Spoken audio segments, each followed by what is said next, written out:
The following program is rated TV MA-LSV. It contains strong language, sexual situations, violence, and nudity. It is intended only for mature audiences. You're now tuned into a Planet Fanatix production. Daniel RPK tweeted out yesterday that the reason why they decided to drop Kang wasn't just because of Majors. When they were looking to recast the role, they realized there wasn't much hype around the character, so they went with a gimmick casting of RDJ as Doom to get people excited for the Avengers film. To be fair, I think it worked. The RDJ announcement is the most viewed video on Insta.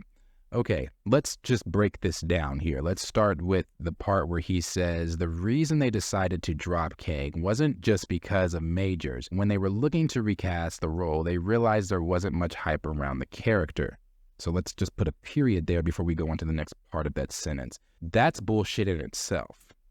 Now, I completely agree with the hype around the character when it comes to people being like, oh, because you let him get beat by ants. And that is not the character of Kang's fault. That's not Majors' fault. That's Marvel Studios. That's weirdo Jeff Loveness. That's Michael Waldron. That was Marvel Studios deciding, hey, we're doing the multiverse, and since the Rick and Morty writers are doing the multiverse constantly, let's pull them over here and have them work on some Marvel shit. That was Marvel's fault. That had nothing to do with the character of Kang. So if there wasn't any hype around Kang, it's because Marvel let the big bad, one, go up against fucking Ant-Man in an Ant-Man film. Ant-Man has never been that big in either one of his previous films to that. But then you decided to take little old Ant-Man, literally little old Ant-Man, Paul Rudd, and have Paul Rudd go against who was supposed to be your big bad, that was supposed to be even bigger and badder than Thanos. That's what you were building to. There's multiple of them. You said it in Loki. He's coming. He knows everything. He's terrifying. You built that entire scene up in Loki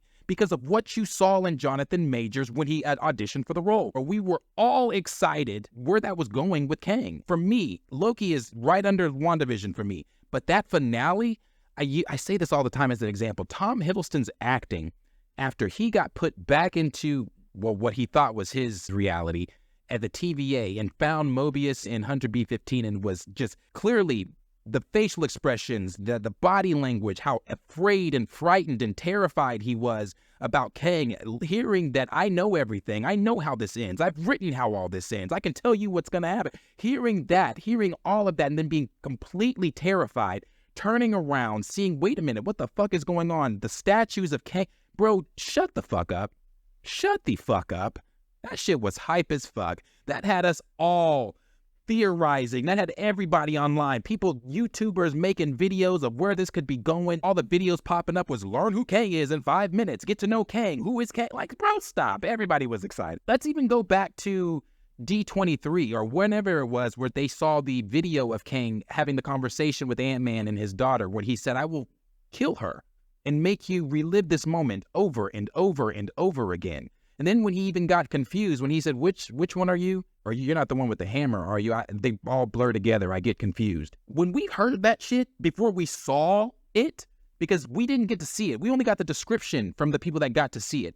That was hype. Marvel didn't have a plan going forward before Jonathan Majors sat down and auditioned for that role. After Jonathan Majors gave the brilliant fucking performance that he gave as Kang the Conqueror, they said, wait, this is the way forward. Not only are we going to have him be the big bad in Loki, then turn the name into He Who Remains, we're going to have him be the big bad moving forward, but he's going to play every iteration of Kang. That was Marvel's thinking then. If you go back and you look at any of the interviews, Kevin Feige talking about it, you go back and you look at some of the writers and producers for Quantumania talking about how Jonathan Majors was showing up to set, jogging around in the Kang mode way before people would get there and how dedicated he was to the role. And we know that just from listening to Jonathan Majors and how heartbroken he has been and expressed about losing the role of playing Kang the Conqueror. So to sit here and say that there wasn't any hype around the character or anything like that, if you go to the day that they announced RDJ at SDCC, it was majorly split between the fandom. Majorly. And that's not even up for fucking debate. There were articles put out the next day talking about how, yeah, Marvel did this, but there were some people down, there were some people not. The trades were talking about that. So that's not even up for debate. It was majorly split. There were people that wanted it. There were people that were like, what the fuck? Why are you bringing back RDJ to play Doctor Doom? And still, I was one of those people that was saying, why the fuck is RDJ playing Doctor Doom? I remember when I saw the tweets of him being on stage, I said, what the fuck is RDJ doing at SDCC?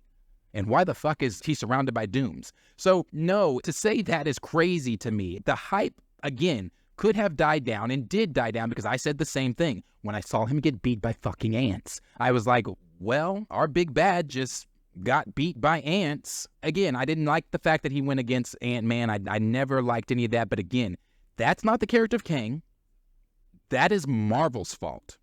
The next part he comes in and says, with a gimmick casting of RDJ as Doom to get people excited for the Avengers films. I've seen on Twitter from so many people, and I'm only going to speak for myself on that too, as well as adding to the opinions of some of the ones I've already seen. I didn't need RDJ to come back to be excited for an Avengers film. We haven't seen the Avengers together since 2019, 2018, whatever the fuck year it was, Endgame. So personally for me, I didn't need RDJ to come back. Now, did we think through the multiverse, RDJ would don the role of an Iron Man, a Tony Stark from a different universe? Yes, of course, we all thought that. Just like we think and know that Chris Evans is going to come back as Cap in some form. Just like we think and know that even though she says she's not, Scarlett Johansson is coming back as Natasha in some form. We'll see all these guys that have been here. We'll see guys that were here before the MCU was even formed in other Marvel projects coming into the MCU, coming into the multiversal saga due to Avengers 5 and Avengers 6. We're going to see all of that shit go down. But again, to sit and say that you needed RDJ to get excited for the Avengers, that's bullshit to me. That's bullshit. You didn't need that. You went with RDJ because that was fucking safe. You went with RDJ because everybody online is like, RDJ, we love him. He's the godfather in the MCU. And I still say all of those things.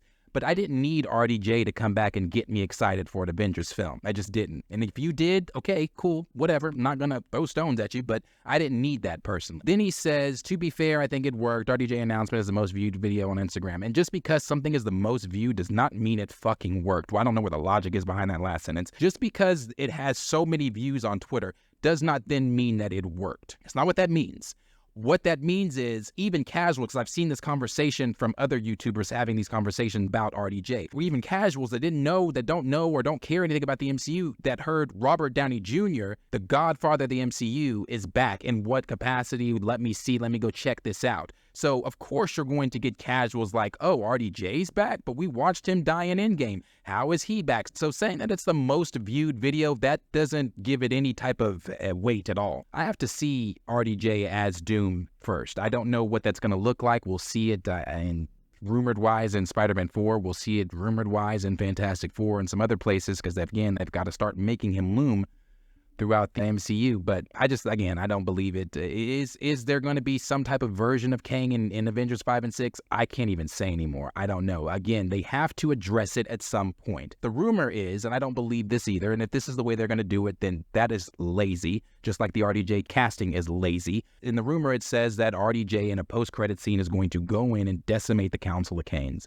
It's going to be Doom, killing all the Kangs. Lazy, lazy, lazy. And if that's the way they do it, to be like, okay, we're addressing it, we don't want to talk about it, we're killing them, we're moving on. I mean, that could be the way that they do it. Even when Kevin Feige was asked about it while promoting Deadpool and Wolverine, he said, you are the only interviewer today that's had the guts to ask me anything about Kang, and I'm just going to quietly skip over it.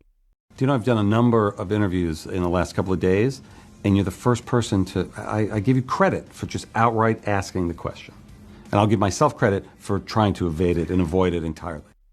They're not talking about it. And maybe they're not talking about it because, like, oh, we have something planned. Or maybe they just don't have shit planned at all. And again, maybe they just want to sweep it under the rug, hurry up and kill him and keep it pushing. So I don't know. I also don't believe that they were, or before the legal issues, again, outside of the sour responses, looking to do something different other than that. So